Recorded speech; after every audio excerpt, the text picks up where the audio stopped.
Bienvenue dans Entre les lignes. Aujourd'hui, on va plonger dans un sujet qui passionne autant qu'il divise, les sous-genres de la romance. Parce que oui, dire j'écris ou je lis de la romance, c'est un peu comme dire j'aime la musique. Ça veut rien dire si on ne précise pas un peu plus. Il y a tellement de nuances, de codes, d'attentes différentes selon les sous-genres, et parfois même, ça peut engendrer des débats enflammés entre les lecteurs et les auteurs. Alors aujourd'hui, on va explorer tout ça ensemble. Quels sont les principaux sous-genres de la romance? Quels sont les clichés ou les préjugés qui existent? Et bien sûr, quelles sont les polémiques qui secouent ce monde passionnant? Allez, c'est parti. Bienvenue dans Entre les lignes, le podcast où la romance se lit et s'écrit. Je suis Chloé Dupont, autrice en maison d'édition et en auto-édition et blogueuse sur le blog Inflamed by Books. Ici, on plonge au cœur des histoires qui font battre nos cœurs, on décrypte les tropes qui nous obsèdent et on explore les coulisses de l'écriture. Que tu sois lectrice passionnée ou autrice en quête d'inspiration, installe-toi, prends une tasse de thé et laissons la magie opérer. Ça fait un petit moment que j'ai pas tourné d'épisode de podcast, mais c'est parce que j'ai été complètement débordée. Tu n'es pas sans savoir, je pense, si ce n'est pas le premier épisode que tu écoutes de moi, que je suis en dernière étude pour être professeur documentaliste et j'ai passé justement les écrits de mon concours récemment, donc ça a été une période un peu de rush, mais me revoilà pour te proposer un épisode par semaine. Pourquoi je parle de ça? Parce que c'est mon boulot, mon métier qui m'a donné justement l'idée de ce podcast. Pour faire un petit historique de pourquoi, j'ai fait un café littéraire il y a quelques semaines au lycée où je travaille et justement on a parlé des sous-genres de la romance parce qu'il y avait à la fois des élèves et des étudiants qui connaissaient très bien le sujet et j'avais également des élèves, des étudiants et des professeurs qui ne le connaissaient pas du tout et je me suis dit qu'en fait c'était très important d'en parler. Pourquoi ? Alors, ceux qui connaissent bien les sous-genres, je vais enfoncer des portes ouvertes, on va pas se mentir. Mais pour les autres, je peux comprendre que ce soit compliqué de s'y retrouver parce qu'il y a tellement de sous-genres que forcément on s'y perd un peu. Bon, déjà, on va mettre les pieds dans le plat. La romance, elle est souvent sous-estimée dans le paysage littéraire. C'est un des genres qui est le plus lu, le plus vendu, et pourtant, c'est aussi celui qui est le plus snobé par certains critiques. On entend encore des phrases comme « Oh mais c'est pas de la vraie littérature » ou « C'est toujours la même histoire, ils finissent ensemble, elle est où la surprise ?» Ou encore, par exemple, quand j'ai fait ce fameux café littéraire, j'ai eu une prof qui m'a répondu « Waouh, mais en fait c'est bien écrit la romance !» Et je lui dis « Ben oui, c'est bien écrit !» Elle me dit « Non mais moi quand on me dit romance, je pense aux romans de gare super mal écrits et tout ça. » Et c'est là que je me suis rendu compte que waouh, il y avait encore quand même pas mal de travail à faire là-dessus. Pourtant, la romance, c'est un genre qui est ultra codifié et qui repose sur une maîtrise des émotions et du rythme narratif qui est très particulier. Si c'était si facile d'écrire de la romance, tout le monde le ferait, non? Donc, franchement, dis-moi déjà toi ce que t'en penses là-dessus. Est-ce que toi aussi t'as déjà entendu des critiques sur la romance? Et n'hésite pas à me dire celle que tu as le plus entendue ou celle qui t'énerve le plus. Je suis vraiment, vraiment curieuse de savoir parce qu'on en entend des vertes et des pas mûres. Bon, maintenant qu'on a posé les bases, on va rentrer dans le vif du sujet, les sous-genres. Parce qu'entre une romance contemporaine, une romantaisie ou une dark romance, on ne joue pas du tout dans la même cour. On ne mélange pas les torchons et les serviettes, comme on dit, et je ne dirai pas quelle lectrice sont les torchons, quelle lectrice sont les serviettes. Ce n'est pas un débat, il n'y a pas de super catégorie plus que d'autres, il n'y a pas de sous-genre meilleur que d'autres, tout dépend des goûts et des couleurs. Je vais en présenter quelques-uns, surtout pour les personnes qui ne sauraient pas trop faire la différence, mais bien sûr, il y en a énormément et je ne vais pas tous les faire. Déjà, on va parler de la romance contemporaine. C'est celle qui se déroule à notre époque, dans un cadre réaliste, sans éléments surnaturels ou historiques. La romance contemporaine, c'est vraiment un sous-genre un peu global. Il y a beaucoup de tropes populaires là-dedans, l'enemies to lover, le friends to lover, le fake dating, le slow burn, mais en fait, tous ces tropes peuvent être tournés dans d'autres sous-genres, donc ça ne veut pas dire grand-chose. Il y a plein de nuances dans un même sous-genre et des choses peuvent se retrouver d'un sous-genre à l'autre. La romance contemporaine, c'est vraiment une catégorie qui englobe plusieurs types de romances. Je vais décliner lesquelles après. Et moi, ce que j'entends souvent sur la romance contemporaine, c'est qu'elle est trop prévisible. C'est un reproche que j'entends souvent, les romances contemporaines, elles sont trop formatées. Il y a la crise des 80%. Pour ceux qui ne savent pas ce qu'est la crise des 80%, c'est le fait qu'au bout de 80% du roman à peu près, le couple se dispute et se sépare pour se retrouver après. Alors oui, ça existe, il y a une raison pour laquelle ça existe. C'est plus ou moins bien fait selon les romans, c'est vrai, mais il y a aussi des romans qui ne le font pas. Mais le fait que ce soit prévisible, est-ce que c'est pas justement un peu ce qu'on recherche justement? Une certaine sécurité, un voyage émotionnel, ce genre de choses. Parce que on nous dit toujours, bah oui, les romans c'est prévisible, on sait qu'ils finissent ensemble. Bah oui, c'est une romance. Je le répète pour ceux qui ne le savent pas, mais pour utiliser le terme de romance, l'un des codes principaux, si ce n'est même celui qui est... il est obligatoire de toute manière, mais celui qui vraiment est le plus prégnant, c'est que à la fin d'une romance, le couple doit finir ensemble et heureux. Attention, c'est pas le monde des bisounours, c'est pas forcé que tout le monde est content, tout le monde il est gentil, tout le monde se fait la bise et tout le monde est super heureux ensemble. Non, on dit juste que le couple ou le trouble, qu'il soit hétérosexuel, homosexuel, peu importe, il faut que le couple finisse ensemble et finisse heureux dans le couple. Il peut se passer que l'un des protagonistes ne parle plus à l'un de ses parents, ou que le ou la meilleure amie soit en dispute, et que voilà, ça c'est pas grave, ça peut finir. Mais le couple doit être heureux ensemble. Et soit ils vécurent heureux et eurent beaucoup d'enfants, soit on est heureux maintenant avec ce qui se passe maintenant, on ne sait pas ce que l'avenir fera, mais là, à l'instant T, à la fin du roman, on est heureux, on est en couple, on est ensemble. Alors forcément, ça, c'est soit pour les one-shots, soit le dernier tome d'une série romance. Parce que, effectivement, quand il y a une série, peu importe le nombre de tomes, les tomes entre deux, le premier, le deuxième, le troisième, en fonction de quand ça finit, n'est pas obligé de se finir bien. C'est logique. Mais il faut vraiment que le one-shot ou la fin de la série se termine ainsi. Et je sais que ça pose débat, même si ça ne devrait pas poser débat. Je sais qu'il y a de plus en plus de maisons d'édition qui mettent des romances sad end, donc avec des fins tristes. Mais je suis désolée, ce n'est pas des romances, ce sont des drames romantiques. Je n'irai pas plus loin pour en parler. Ensuite, maintenant qu'on a parlé de la romance contemporaine, on va parler de la romantaisie. Alors, romantaisie, c'est un petit cran, c'est différent de la romance paranormale. Je vais dire ça tout de suite, parce que quelle est la différence entre les deux? Romantaisie, c'est un univers fantasy où la romance est au centre. Une romance paranormale, c'est un cadre contemporain avec des créatures surnaturelles, vampires, loups-garous et tout ça. C'est deux choses différentes. Romantaisie, ça va être très clairement la saga d'Oren, par exemple. Une romance paranormale, ça va être par exemple... ça va être la série Luxe, ça va être Twilight, ce genre de romance où ça se passe dans notre monde à nous, mais il y a des éléments surnaturels qui arrivent. Donc je fais bien la différence parce que beaucoup confondent les deux, mais ça n'a rien à voir. Moi, si on me vend une romantaisie dans notre univers à nous, si on me vend une romance paranormale dans un univers complètement inventé, ça ne me va pas, parce que ce n'est pas ce que je cherchais à ce moment-là. Le roman peut être super bien, si c'est pas ce que je cherchais à lire à ce moment-là, ça va pas me plaire, c'est normal. Et donc, quelle est la priorité entre le world building et la romance? Parce que souvent, je vois que justement des personnes me disent « Bah oui, mais je vois pas la différence entre un fantasy et un romantaisie. » Et en fait, tout dépend du degré de romance qu'il y a dedans. Certains lecteurs veulent une romance avant tout, donc là ce serait de la romantaisie, et d'autres un univers ultra travaillé, sans forcément que la romance soit au premier plan. Donc il y a une frustration si l'un prend trop le dessus sur l'autre. Donc, fantasy, la romance est au second plan. Pour qu'on parle vraiment de romantaisie ou de romance paranormale, il faut que la romance soit au premier plan. Ça veut dire que même si on enlevait tous les éléments fantastiques, tous les éléments fantasy qu'il y a autour, la romance tiendrait. Ça pourrait fonctionner. Par contre, si on enlevait la romance, le livre serait complètement dénaturé.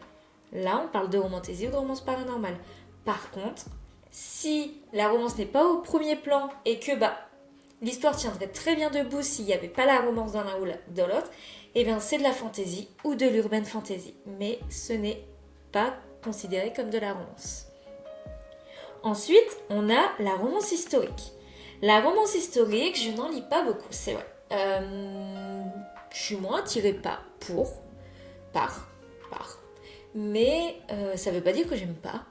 Je parle notamment de Outlander, même si Outlander a des parties fantastiques, mais il y a un gros côté historique aussi, donc ça mélange un peu les deux.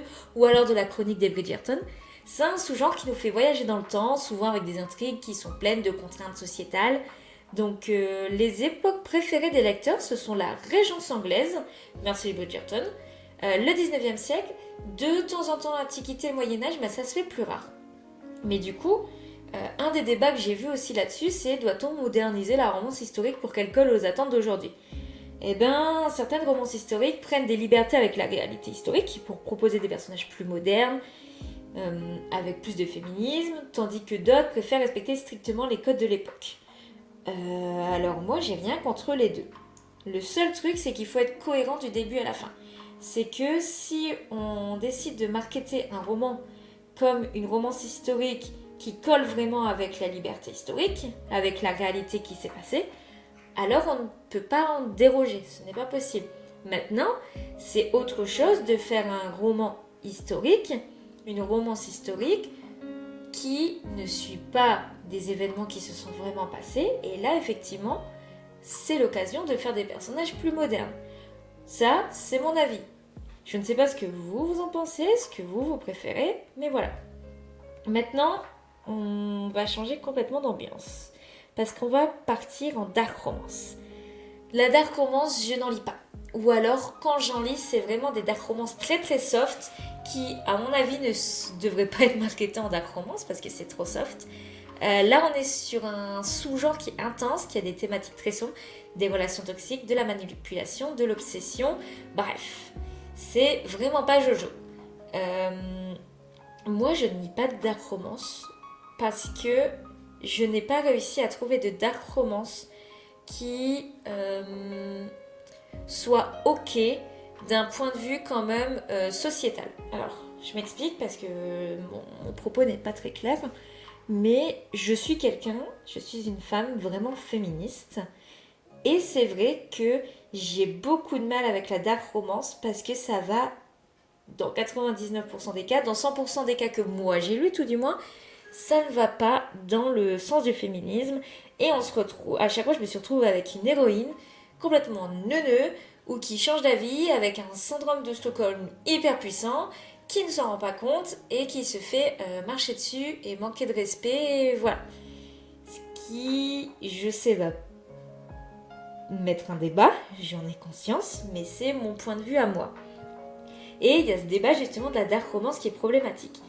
Alors, c'est sans doute le sous-genre qui est le plus polémique parce qu'il flirte parfois avec des dynamiques, enfin je dis parfois, souvent, voire tout le temps, avec des dynamiques moralement discutables. Certains défendent le droit de lire ce qu'on veut, d'autres estiment que ça peut normaliser des comportements abusifs. Je suis d'accord avec les deux points de vue. Effectivement, chacun a le droit de lire et d'écrire ce qu'il veut. Et effectivement, ça normalise des comportements abusifs. En fait, moi, ce que j'ai contre, entre guillemets, la dark romance, c'est le fait que ce soit un public très très jeune, souvent qui le lit, et qui n'a pas le recul de se rendre compte de ce qui est problématique dedans. Parce qu'effectivement, une personne adulte qui est un minimum éduquée sur le féminisme ou sur les problèmes sociétaux se rend compte de ce qui ne va pas, se rend compte que oui, effectivement, le gars qui te met le couteau sur la gorge, non, il est pas du tout en train de flirter avec toi là, non, on fait pas ça. Non, un gars qui va aller fracasser la figure d'un autre gars juste parce qu'il t'a regardé, non, c'est pas normal. On se rend compte que c'est pas normal, que c'est problématique, et que nous, ça serait vraiment un red flag directement, et qu'on se barrerait en courant dans la vraie vie si ça nous arrivait. Le problème, c'est que quand on met ça à des très jeunes filles ou des très jeunes garçons, qui n'ont pas conscience de ça, qui n'ont pas le recul nécessaire, qui ne sont pas éduqués sur les sujets comme ça, effectivement, ça va normaliser des comportements qui sont abusifs. Et je dis ça en connaissance de cause, parce que je l'ai vu, je l'ai entendu de la part de jeunes filles, notamment, qui lisaient de la dark romance. Et c'est ça que je reproche, pas le fait d'eux, parce qu'effectivement, chacun lit ce qu'il veut, chacun écrit ce qu'il veut, et effectivement, les auteurs, dans un sens, ne sont pas... Tant que c'est noté, par exemple, moins de 18 ans, ce genre de choses, effectivement, c'est pas le problème des auteurs que des jeunes lecteurs le lisent. Mais voilà, moi, c'est surtout ça qui me gêne avec la dark romance. Après, encore une fois, on est d'accord, on n'est pas d'accord avec moi. Je donne que mon avis et mon point de vue à moi. Bon, on va passer sur un truc plus joyeux que la dark romance. On va faire la rom-com, donc la comédie romantique, et le feel-good romance. On va finir là-dessus sur un thème plus léger, parce qu'après, je vais détailler d'autres sous-genres, mais qui sont un peu plus précis. Mais là, du coup, les rom-com, les romances feel-good, ici, le but, c'est de te faire sourire. C'est d'apporter un peu de douceur et d'humour. Les exemples parfaits, The Love Hypothesis d'Ali Hazelwood, Un papa pour Noël, par exemple, de Laura Collins et de Adeline Diaz, ou encore les livres d'Emily Henry. Voilà. Le seul problème, souvent, parce que malheureusement, moi j'aime beaucoup de temps en temps me lire un bon feel good parce que ça fait du bien, justement, le terme est là, feel good. Mais c'est l'un des genres qui est le... Alors, la dark romance est pointée beaucoup du doigt pour le côté problématique, sauf que la feel good est beaucoup pointée du doigt comme un sous-genre et apparemment, d'après beaucoup de critiques, justement, c'est ça qui est mal écrit. C'est ça qui fait roman de gare, c'est ça qui fait romance de petite midinette là qui ne sait rien lire. C'est ça. Et peut-on écrire une romance légère sans tomber dans les clichés ? Bien évidemment.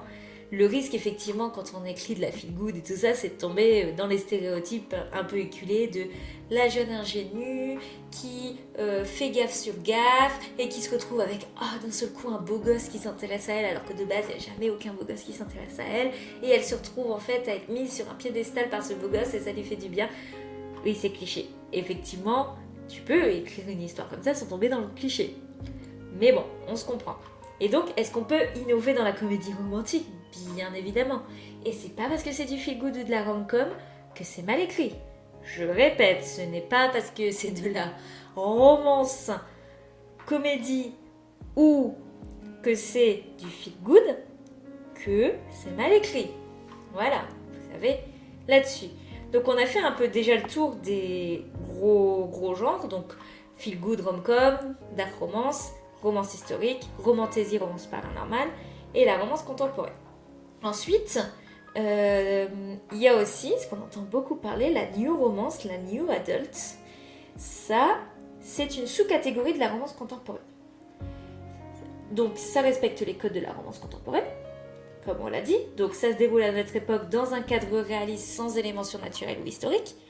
Mais la new romance, la new adulte, c'est beaucoup plus spécifique pour la simple et bonne raison que là, ça s'adresse à des personnes qui sont des jeunes adultes, comme le nom le dit, et les personnages sont des jeunes adultes, donc souvent entre 18 et 25 ans, voire 30 ans selon, et qui vivent les problématiques qui sont liées à cet âge-là.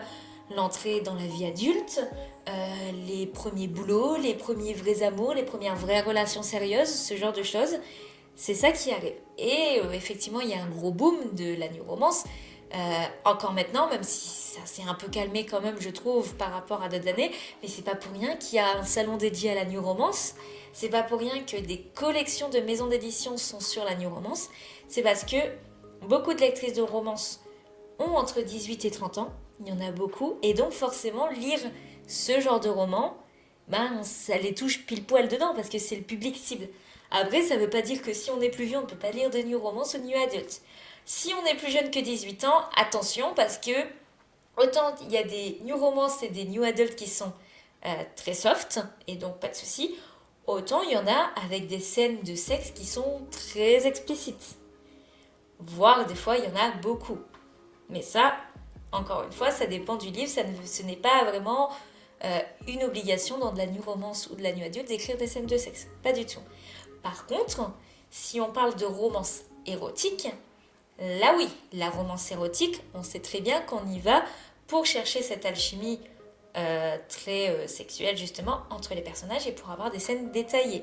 Mais là, c'est de la romance érotique, donc il n'y a que là où les scènes sont vraiment primordiales et sont une obligation, parce qu'on n'écrit pas de la romance érotique sans scène érotique. Logique. Sinon, ça ne s'appellerait pas comme ça.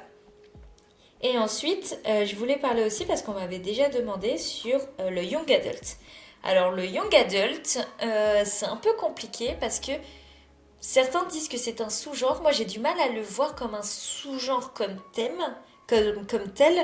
pour la simple et bonne raison que New Adult, ça peut être de la romance, ça peut être du fantastique, ça peut être de la fantasy.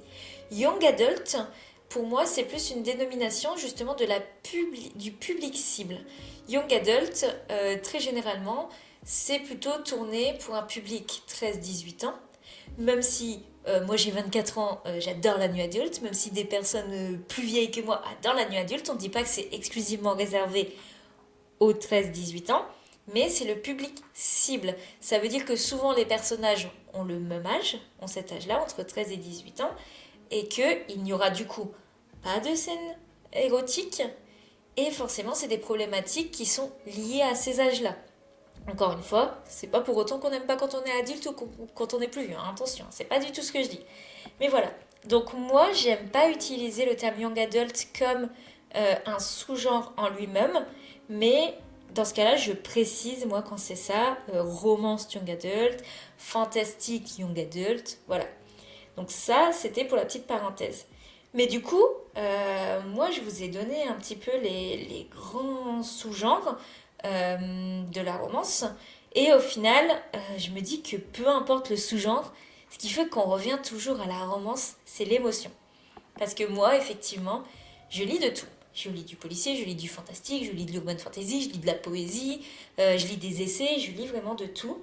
Mais j'ai quand même une préférence pour la romance dans tous ces genres, que ce soit romantasy, sauf la dark romance, mais parce que je vous l'ai dit, je n'en lis pas beaucoup, mais que ce soit romantasy, romance contemporaine, new adult, romance historique, tout ça, j'en lis. Et moi, je trouve que ce qu'on cherche avec la romance, c'est à vibrer, c'est à s'attacher au personnage, c'est à vivre quelque chose qui est intense, et c'est pour ça que le genre, il reste indémodable, peu importe le sous-genre. Et du coup, moi, je serais très curieuse de savoir quel est votre sous-genre de romance préféré. N'oubliez pas, vous pouvez m'en parler, que ce soit en commentaire du podcast, en commentaire YouTube pour ceux qui me suivent sur YouTube, ou que ce soit sur mes réseaux sociaux, donc Inflame by Books si vous voulez voir le blog littéraire, ou Chloé Dupont-Auteur si vous voulez me suivre en tant qu'autrice, ou les deux. Moi, je vous invite dans mes univers, dans les deux cas, il n'y a aucun souci.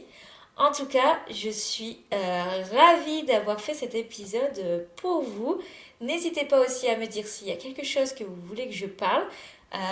Si on rentre dans les débats, je vous en supplie, les débats restent cordiaux et polis parce que on a tous notre vision des choses, on a tous notre avis et nous sommes des gens civilisés. Et les gens civilisés sont capables de débattre sur un sujet sans s'énerver et en acceptant qu'on n'a pas le même avis et que ce n'est pas grave. Voilà, c'était juste la petite prévention pour être sûre, même si je suis certaine que ça n'arrivera pas là. Mais bon, mieux vaut prévenir que guérir. En tout cas, moi je te dis à très vite, passe une bonne fin de journée, de soirée, ou peu importe à quel moment tu m'écoutes, et je te dis à la semaine prochaine pour un nouvel épisode. Salut!